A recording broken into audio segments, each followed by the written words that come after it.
2017 হবে ছোট উদ্যোগকে বড় করার বছর।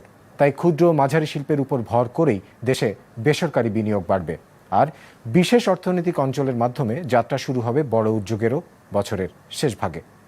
ব্যবসায় কেমন যাবে নতুন বছর, এমন প্রশ্নের জবাবে এমন আশাবাদ তুলে ধরেছেন ব্যবসায়ীরা। তারা মনে করেন জ্বালানি সরবরাহ ঠিক হলে এবছর বন্ধ অনেক কারখানাও চালু হবে। আরও জানাচ্ছেন সৌরভ রহমান, ছবি মীর মঞ্জুরুলের। রাত দিন মিলিয়ে টানা 18 ঘন্টা কাজ হয় সাজিদুরের কারখানায়। তৈরি হয় 4 লাখ পিস কাগজের কাপ প্রতিদিন। নানান নকশার আকারের এসব কাপ তিনি বিক্রি করেন কোমল পানীয়, কফি আর আইসক্রিম ব্যবসায়ীদের কাছে। বর্তমানে দেশের 170টি প্রতিষ্ঠান তার কাছ থেকে নিয়মিত পণ্য নিচ্ছেন। ক্রয় আদেশ আসছে আরও, সপ্তাহে অন্তত নতুন 4টি প্রতিষ্ঠানের।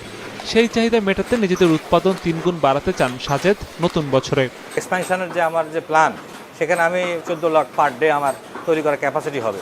তো সেই জন্য আমাকে মেশিন বৃদ্ধি করতে হবে। আমার নতুন যে ফ্যাক্টরি আমি করতেছি সেখানে উইদিন 6 মান্থ এটা একটা পূর্ণাঙ্গ রূপ ধারণ করবে। আমার তো ক্ষুদ্র ইন্ডাস্ট্রি, এটাকে আমি একটা মাঝারি লেভেল ইন্ডাস্ট্রিতে পরিণত করতে চাচ্ছি। শুধু এই উদ্যোক্তা নয়, অর্থনৈতিক অঞ্চলকে ঘিরে এমন স্বপ্নের শুরু হয়েছে দেশের বিভিন্ন প্রান্তে। কেননা শিল্পকে ছড়িয়ে দিতে 100 অঞ্চলের এই উদ্যোগ বাস্তবায়নে বড় কার্যক্রম দেখা যাবে 2017-তে। সেখানে বিভিন্ন দেশ আর বড় বড় প্রতিষ্ঠান ভিত্তিক শিল্পের পাশাপাশি স্থান পাবে অঞ্চলওয়ারি ক্ষুদ্র ও মাঝারি উদ্যোগও, যাকে গতিশীল করতে নতুন বছরে নিরবিচ্ছিন্ন থাকবে গ্যাস বিদ্যুতের সরবরাহ আশা ব্যবসায়ীদের শীর্ষ নেতৃত্বের।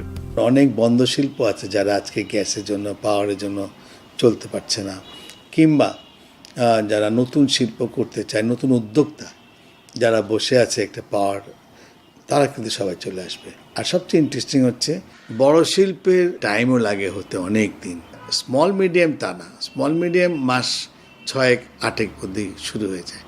সেই জন্য 2017-তে আমরা বেশি দেখব এসএমই ডেভেলপমেন্ট, আর আরও দেখব যে বড় বড় ব্যবসার ভিত্তি প্রস্তর হচ্ছে এবং কাজ আগাচ্ছে।